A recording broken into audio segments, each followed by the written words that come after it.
Good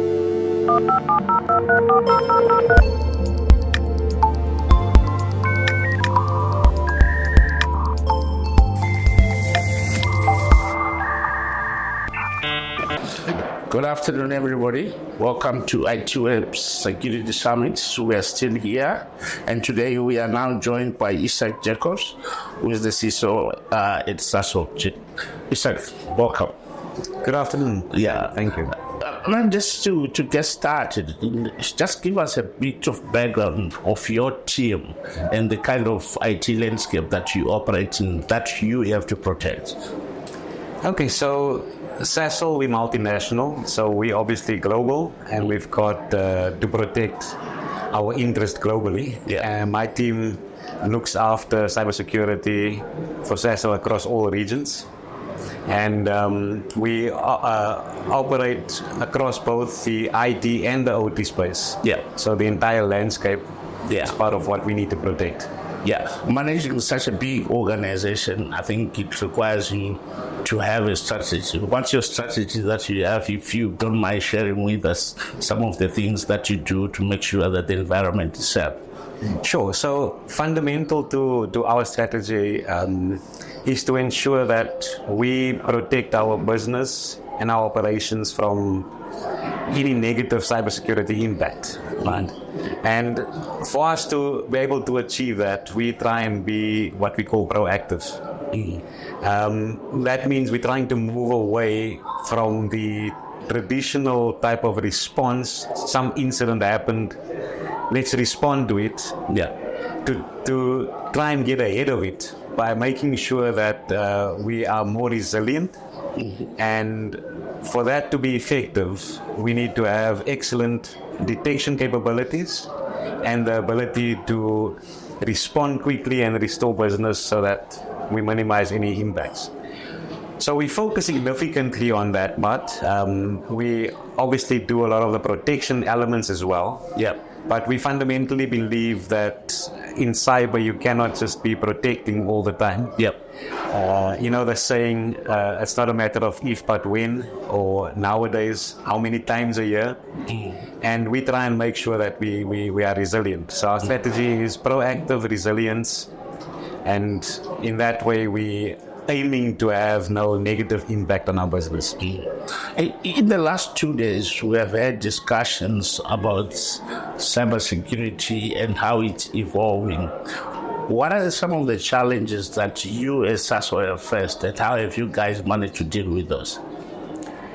So when you say challenges, there are so many. I'm trying to where do I start? The one that you feel you need to share with us. But for sure. So, look, I think everybody talks about AI, automation, and just how that, from a risk perspective, just improves the capability that the attackers have. We used to joke back in the day, how do you easily spot a phishing email? Yeah. Just look at the spelling. With the type of tools like your ChatGPTs and so on, that's no more a problem. These things are just becoming more and more sophisticated, more and more believable. So we gotta, be aware of that challenge that the attacks are more sophisticated, more advanced, more automated. So that's definitely a key area for us. On the other side, I think the human element still remains a big challenge. As much as we can utilize latest technology, AI enablement, there's always the challenge of making sure the human element is also up to it to deal with the type of challenges that they have to, be the defenders of. You just spoke about IoT. That was my next question. Anyway, just looking at the emerging technologies, including IoT, if they have had any impact on you guys, and if so, what have you done to try and manage such kind of situations? So being a manufacturing company, so OT is a very big component of our environment. Yeah. And we've almost created a focused program around the operational technology OT environments to make sure that with the challenges we have of the legacy systems, of the way that environment works, how do we ensure that we run a focused program to ensure that we are safeguarded? The impact from an OT perspective can be significant. You know, we say when we look at the IT side, we generally worry about the integrity, confidentiality, and availability of systems. Yeah. When you add your OT into the mix, safety becomes a big issue. Because there could be significant consequences. And for us to be able to drive that, we created a focused program looking at our OT environments, identifying what are those key controls that we needed to implement. And we drove, those projects out to ensure that we improve our posture significantly in that space, and we are continuing to do that. Our objective is to be able to confidently say we are also able to be implementing our proactive mindset within that space. That is a challenge because, the guys in that engineering space needs to keep production running. They need to keep the plant up and running. They're worried about safety and availability. We adding another element, another challenge for them. How do you ensure that you're cyber safe? And we are driving that forward and, making sure that we improve as we go along. Great stuff. And just to add on to IoT, how are you working with some of your innovation teams when it comes to IoT solutions to make sure that your surface is safe, you are not attacked? So, I think for us, right, the fundamental principle there is let us make sure we get our security architecture right. And let us make sure we are able to define the principles and the guidelines for how we roll those things out in the environment. And then if we have that templates and standards solid, we are comfortable that the organizations can scale.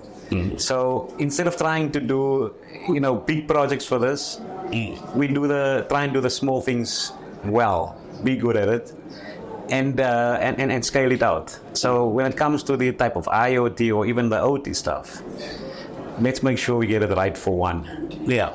And implement the standard across. If there is slight deviations, we'll review and just define a good process that's repeatable. So that's our approach at the moment. Okay, no thanks. Let's just move on. The issue of cybersecurity and cyber threats, they're not confined to Sasol only. This is like a global phenomenon. And in SA, what do you think organizations need to do to try and protect themselves from such kind of threats and the attacks? So, for me, a good starting point is to have a clear grasp of the reality and the potential implications of a negative cyber event in the environment, whether it's a small company, big company. Understand that you can be impacted significantly. And a good starting point is to have a good risk assessment that's potentially quantified. So you understand in financial terms how this can impact. Yeah. And I think then from just a pure risk management perspective, you are then able to identify how do I treat this risk. So you've got a well understood idea of what the cyber risk can be. That will guide you. It becomes then a normal business decision in terms of risk treatment.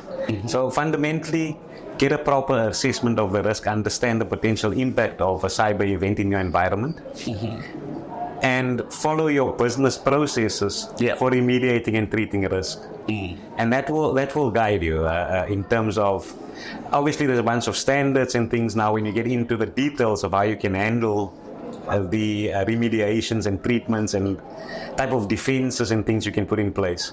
But you got to start with having absolute clarity that it can impact your right to operate, and cyber nowadays as just a part of doing business. We need to accept that. And I think that's the foundation for moving forward and dealing with it appropriately. No, thank you very much.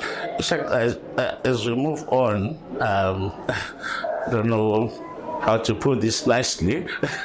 As you engage with your fellow CISOs and other IT experts, what is that one important thing in cybersecurity you think is lacking or is overlooked by companies?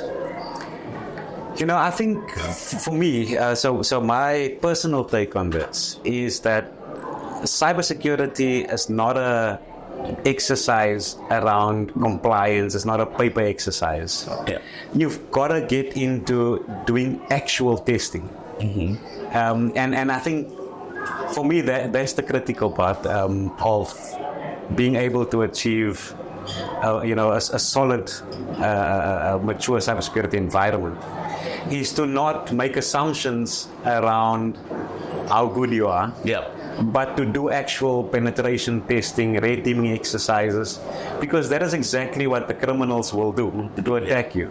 So figure out those attack paths, deal with those things as priorities, so that you have a practical understanding of the actual risk that you're facing. To be very honest, my particular view on this is make it real. Test yourself, get yourself tested from external. That is the way you understand if you are protected, where your gaps are. In conclusion, Ishaaq, how do you see generative AI impacting the cybersecurity landscape? So, for me, that's always going to be a double-edged sword, right? There's amazing things that can come out of this. Earlier, I mentioned the fact that we used to joke about the bad English that the phishing emails used to have. With generative AI, you don't get that problems anymore. So, it will help the attackers on the one side being able to fine-tune that particular phishing email and method of attacking organizations. On the flip side, it actually helps the defenders as well, because you can be guided through the type of AI and tools that we have available. I think there might be a lot. Microsoft Copilot is all in the news everywhere, and it's quite powerful in the way it can respond very quickly and assess large volumes of data, correlate, and give you the right guided way forward. So that balance of it being able to be good and bad at the same time, I think will remain a challenge for us. As much as the defenders are releasing new capabilities, the attackers are revising new ways. So that will continue. I think from a resourcing perspective, certainly the AI can bring a lot to the table. We always complain about short skills, short staff, resources. That certainly fills a big gap. But that type of battle, good versus evil, is bound to continue for a while. Okay. Yes, sir. Thank you so much for your time. I would really appreciate your time to come and join us in the studio. Guys, thank you so much for watching. ITWeb Security TV continues. You can watch. More shows are coming up. Thank you.